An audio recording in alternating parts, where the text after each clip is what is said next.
Mr. President, on an unrelated topic, this coming weekend will mark 2 months since President Trump launched his so-called Operation Midway Blitz in my home state of Illinois.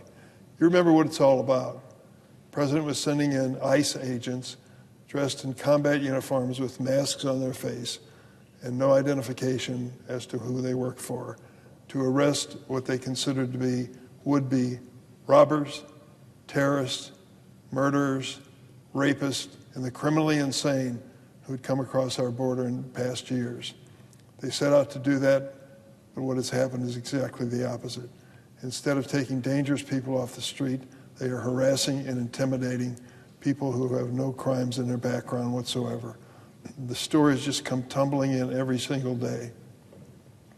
The head of the Department of Homeland Security calls this ICE force her dream team. Let me tell you, this dream team has done things that are just unthinkable when it comes to the laws and Constitution of this country.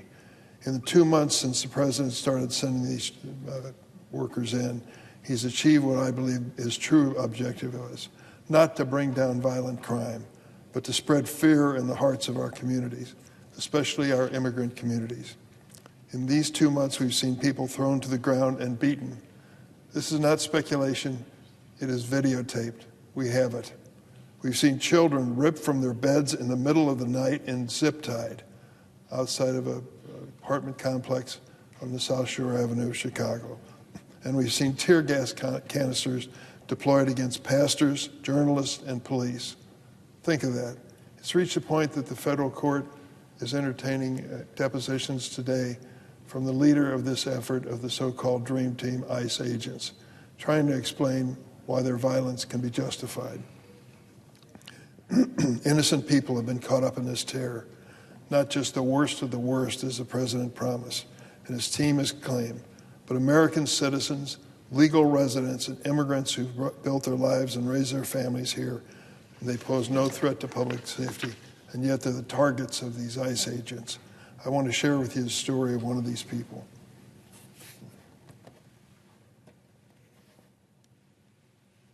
Three weeks ago, Omar Cisneros, a legal resident of the United States, a green card holder, was going for a walk in the southwest side of Chicago when masked immigrant agents abruptly pulled him into a red car and drove away. Mr. Cisneros was detained and disappeared by the Trump administration simply for walking down the street as a Hispanic man. What makes this case especially troubling, though, is what happened after they arrested him. Mr. Cisneros has a mental challenge. He's schizophrenic, and he lacks, quote, the mental capacity to reach out to anybody, according to his family. His family only learned of his arrest after footage of the encounter was posted on social media. His family started searching desperately to find him in detention. Now, if this sounds like an extreme case, it is not. It is the usual custom. The ICE agents sweep people off the street and they disappear, sometimes for hours, sometimes for days, sometimes for even longer. There is no way to check on their whereabouts.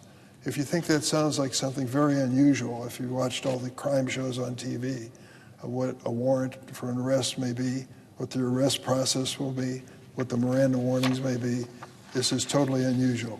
The ICE agents are making it all up. They are ignoring the law and ignoring the Constitution. But in the behavior characteristics of the Trump administration, people find only silence when they ask, what happened to that person that you swept up on the street?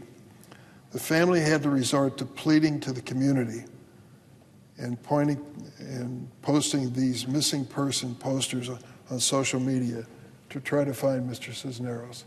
This is the photograph that they were advertising, asking people, have you seen this man? Can you help us find a member of our family? They finally did find him 2 weeks after the masked federal agents wrongfully arrested him. And where did they find him? On the streets of a suburb of Chicago. Family members believe federal agents just dropped him off, possibly a day after detaining him. But no one contacted the family, and they didn't know where he slept during this time away from home. Unfortunately, Mr. Huerta Cisneros' case is not isolated. Donald Trump has turned federal law enforcement officers into his own personal, secret, masked police force to engage in political theater at the expense of real lives. In that process, the rights and liberties guaranteed by the Constitution, including the right to due process and the rule of law, have been trampled. ICE agents, this so-called dream team, believe they are above the law and not bound by the Constitution. We are on a slippery slope into authoritarianism. Don't believe me? Listen to the president's own words. In a 60 Minutes interview this week, he was asked about sending active duty military into American cities. He responded, I quote, "I can bring in the Army, the Marines, I could bring in whoever I want," and that he could do so, quote, "in a heartbeat," and that, quote, "no judge can even challenge me."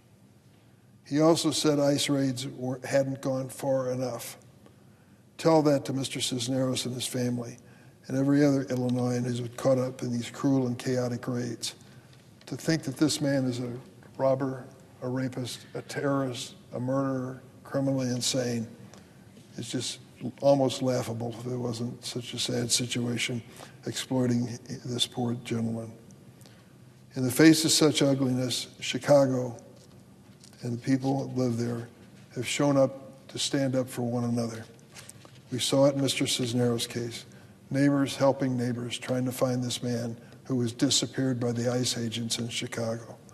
Over the weekend, we had another example. On Halloween, I joined Governor Pritzker in asking the ICE agents, please lay off the families and kids who are out trick-or-treating. They're being terrorized already, and there ought to be one night in a year when you give them a break. They refused. In fact, they mocked us that we would even ask for that. And then came the incident in Evanston, Illinois, a suburb just north of Chicago.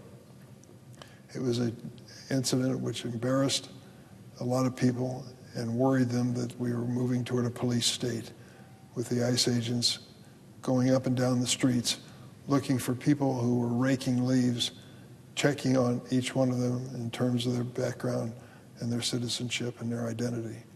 They swept up into this almost everybody who was out in the yard. And at this time of year, everybody's out in the yard. That sort of thing really struck a chord in the city of Evanston. They've responded, and I knew they would, a strong community. Over the weekend, hundreds of donors lined the streets near Evanston Township High School to participate in a food drive for the neighbors. The turnout was so overwhelming, the police had to turn off a traffic light at an intersection to accommodate the line of cars waiting to drop off food. While food was the main draw, Evanston organizers also handed out Know Your Rights cards and whistles along with the toiletries. Those whistles have been used by community members to warn others when ICE agents are in the area. This is what an American community looks like that is organizing to stand together to defend their neighbors. And while no community should have to resort to such extreme, Evanston and other communities across the country have been forced to do it, and they're willingly doing so. For the first time in our nation's history, the flow of federal funds for the SNAP program is halted at the direction of President Donald Trump. To think this president, in order to put political pressure on Congress, is going to cut off the food to disabled people, elderly people, and children is disgusting. The Trump administration has the power to issue 100% of benefits to working families and kids who rely on this program. But the president and the Department of Agriculture are defying court orders and refusing to flip the switch on these emergency funds for circumstances just like this. In one moment, the Department of Agriculture says they'll send just 50% of the monthly benefits to SNAP. The next moment, the president says he'll only send out SNAP benefits when the government reopens. When it comes to feeding 42 million Americans, our most vulnerable neighbors and friends, suddenly the Trump administration appears confused and once again in disarray. Who in the world is in charge?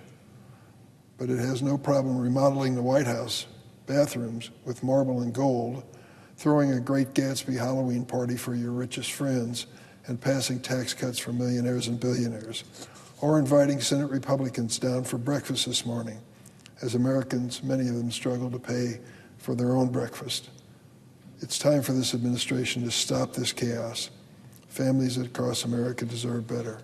I hope that what happened in yesterday's election is a wake-up call, that we need to sit down and end this government shutdown that was initiated by the Republican refusal to discuss the cost of health insurance. We can do something to help Americans. If we can find $20 or $40 billion for Argentina, for God's sake, there's got to be money to help Americans pay their hospitalization premiums. I hope we get down to business today. I yield the floor.